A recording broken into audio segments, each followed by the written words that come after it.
A woman discovers that her closest friend, someone she's known for 16 years, has suffered a severe psychotic break. The situation is catastrophic. A sibling is dead, a peanut allergy was used as a weapon, and the killer is 9 months pregnant. The observer is in a state of total paralysis. She can't tell her family. She's terrified of being judged for her association with the tragedy, and she feels the physical sensation of being unable to breathe. This is the isolation vacuum. It's the moment when the people you usually rely on, parents, partners, or even local police, suddenly feel inaccessible or insufficient to handle the weight of the crisis. To navigate this vacuum, victims are bypassing their immediate social circles and logging on to anonymous forums. They aren't looking for a conversation. They are screaming into the void to see if anything screams back.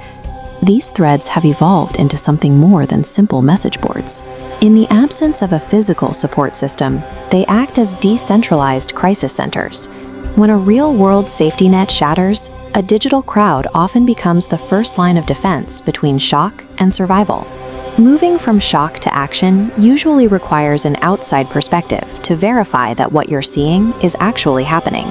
Consider a woman staying over at her best friend's house. She wakes up at 4 a.m. to see the friend's boyfriend standing over her bed in total silence, slowly peeling back the blankets, and holding up a phone with the camera flash on. Her internal reaction is immediate self-doubt. She wonders if she's overreacting, or looking for a spare pillow, or simply misinterpreting the sensation. Later, the boyfriend offers a defense. He admits he was there, but claims it was just a non-intimate adrenaline rush. He insists he never took a photo. When she shares this story online, the collective response is immediate. Thousands of strangers strip away the rationalizations, identifying the behavior as persistent predatory voyeurism. This mass aggregation of objective viewpoints dismantles the abuser's narrative. It forces the victim to accept that the creepy vibe she felt was a legitimate warning of danger. Once the threat is identified, the digital crowd shifts from emotional support to a tactical war room. This happened when a 23-year-old woman watched her stepfather pour a boiling crockpot of water over her mother. With her mother in the burn unit and the husband in jail, she was suddenly the sole guardian of her 2 minor brothers.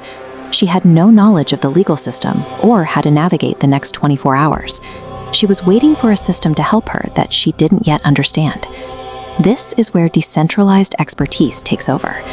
Verified professionals begin injecting specific, high-level instructions directly into the conversation. An attorney provided a roadmap, the difference between emergency and civil orders, where to find a self-help clinic, and how to file for custody. By providing this information in real time, the comments section bridges the gap between a traumatized bystander and the legal protections needed for her family's safety. But having the information is only half the battle. Executing a painful choice requires an emotional resolve that is often difficult to sustain alone. This was the case for a husband who found drug supplies hidden in Raul's home, realizing his pregnant wife had relapsed on heroin for a second time. Even with the needles in his hand, he felt the pull of guilt. He wanted to help her, and he hesitated as she confidently lied to his face about her sobriety. The crowd acted as his emotional anchor. They urged him to stop enabling her, to move his daughter out of the house immediately, and to contact Child Protective Services before the state was forced to intervene on its own. The internet provides the rigid support system necessary for a victim to follow through on a devastating decision, ensuring they don't slide back into a dangerous status quo. These digital interactions resulted in tangible outcomes. A violent husband was denied bail, a father secured a safe environment, and a victim recognized a predator. It is a contradiction of the medium. Anonymity, the very thing that often fuels online harassment, is the same mechanism that allows for this level of raw, judgment-free empathy in a crisis. The collective data from these stories points to a single protocol. Trust the initial instinct of danger.